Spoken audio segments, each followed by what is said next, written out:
So when Gary Clark Jr. came to Kansas City and did that for me, I was on tour when he did No Gun Control for me on the last album.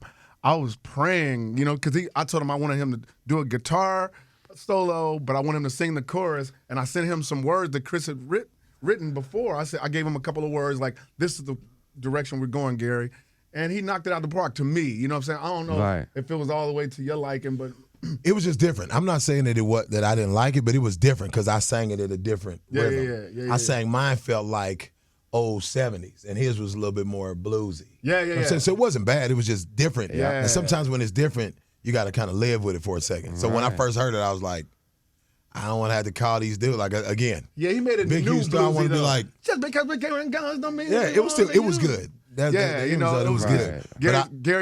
Gary's a perfectionist too. You know, I almost called. I told Tech when I first heard it, I almost was like, man, give me his number.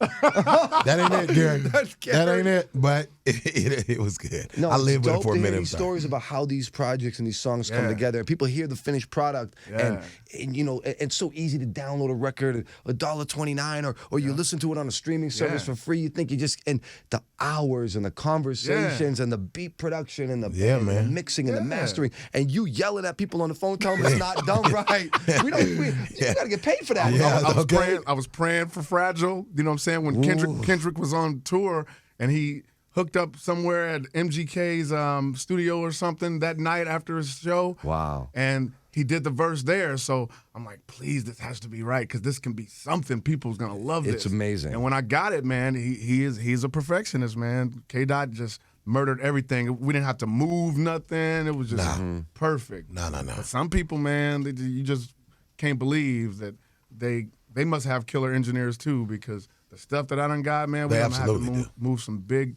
names, man. Like, oh my God, this is totally offbeat.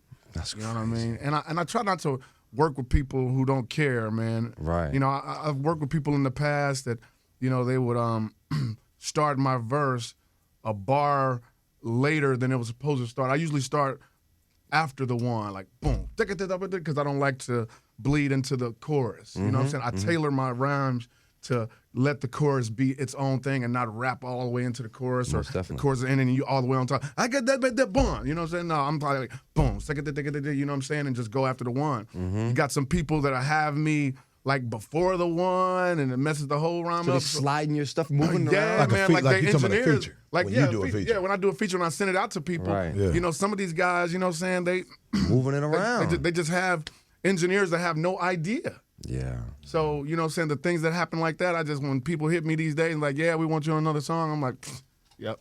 I don't mean to be like that, but I ain't trying to have people have me off beat, you know what I mean? This might be the only chance you got to get somebody to listen. They might only hear that song, so it can't be wrong. Those are the problem with the projects that come out after guys pass away, like the Big Al album or like some of the Biggie stuff, because the bars are great, but the way they sit on the records may not be the way the artist intended it to. Well, because they didn't rap it over that means beat. Everything. The beat's new. 100%.